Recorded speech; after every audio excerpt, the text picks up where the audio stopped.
इन्होंने ओंकार सिंह साहब से कहा कि हम तुम्हें काठमांडू के दर्शन कराएंगे। मिले महाराज से तो ओंकार सिंह साहब से महाराज जी ने कहा कि हमने तुमसे कहा था काठमांडू ले चलने को, चलो हमारे साथ। और महाराज जी प्रकट होते थे उसी तिथि में।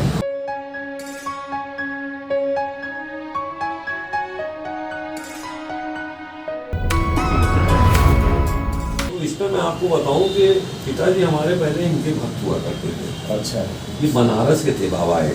अच्छा पिताजी और ओंकार सिंह साहब, अच्छा, ये लोग इनके भक्त थे। बड़े महाराज जी ना, बड़े महाराज जी इनके भक्त थे।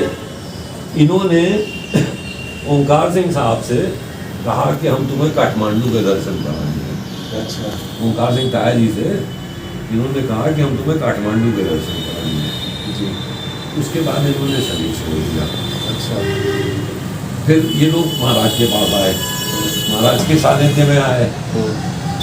महाराज के सानिध्य में आए तो जब मिले महाराज से तो ओंकार सिंह साहब से महाराज जी ने कहा कि हमने तुमसे कहा था काठमांडू ले चलने को, चलो हमारे साथ। और अब देखिए ये लोग आपस में, इन लोगों का सबका जो है ना वो लिंक रहता है।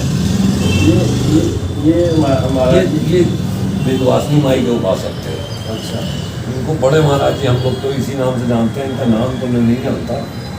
लेकिन इन्होंने शरीर छोड़ा तो उसके बाद पिताजी महाराज के उसमें आए। और महाराज ने ओंकार सिंह ताया जी से कहा कि हमने तुमसे कहा था वहाँ चलने को। तो मित्रों, अभी हमने आपको कथा सुनाई थी। ओगरा साहब से मेरी जो बातचीत हुई थी और जो मैंने गणित के हिसाब से समझा था, जो मेरी छोटी सी बुद्धि में आया, मैंने उनसे भी, उगरा साहब से भी चर्चा की और आपसे भी चर्चा की। तो हमें नहीं पता कि खटखटा बाबा देखने में कैसे लगते थे, लेकिन आज देखिए महाराज जी के कक्ष में बैठा हूँ, यहीं शयन करते थे। उन्हीं का ये तखत है, देख लीजिएगा, ये तखत है, उसको प्रणाम कर लीजिएगा। इस पे महाराज जी आराम किया करते थे और वहीं पर ये चित्र मिला हुआ है टीआईजी ओंकार सिंह, जिनके बेटे युधिष्ठिर सिंह हैं, जिनको सर्प ने काट लिया था, है ना। तो मैं आपको बता दूं कि ये चित्र सहित ये बनारस में संत हुआ करते थे और आपके पिता श्री सूरज नारायण मल्होत्रा और टीआईजी ओंकार सिंह आपके शिष्य थे। तो इन्होंने ओंकार सिंह जी से कभी कहा था कि हम तुम्हें काठमांडू घुमाएंगे, और बात आई गई होगी और आपने शरीर पंच तत्वों में विलीन कर दिया। तत्पश्चात आप महाराज जी के सानिध्य में आए और एक बार ओंकार सिंह से कहा कि चल तुझे काठमांडू ले चलना है, तुझसे मैंने कहा था। और ये प्रसंग आपसे सीधा सीधा जुड़ा है। अभी दादा कह रहे थे कि संतों का कहीं न कहीं कोई न कोई रिलेशन होता है, और एक आत्मा जब शरीर बदलती है तो दूसरे में प्रवेश करती है। तो ये चित्र यहाँ पर मिला और ये कथा मिली है।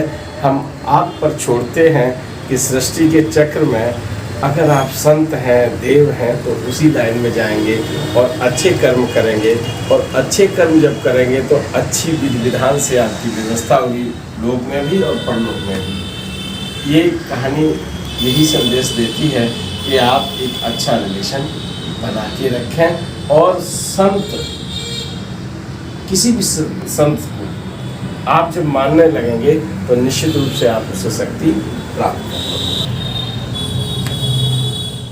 इस समय मैं खड़ा हूँ महाराज जी के कक्ष में और दादा भी खड़े हैं।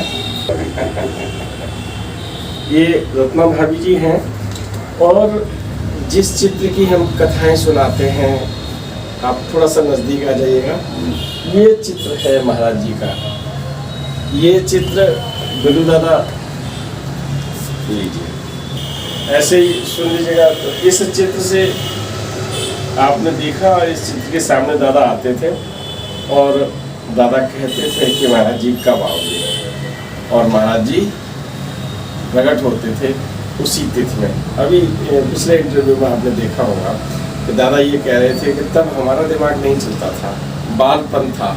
महाराज जी के सामने आए और महाराज जी को देखा कि भाई एक तिथि आई और वो लोगों को बता दी। तो एक फोटो ढंग से खींच दीजिएगा, इस चित्र को हम छापेंगे, आप भी आए। और ये महाराज जी के कच्छ में हम खड़े हैं।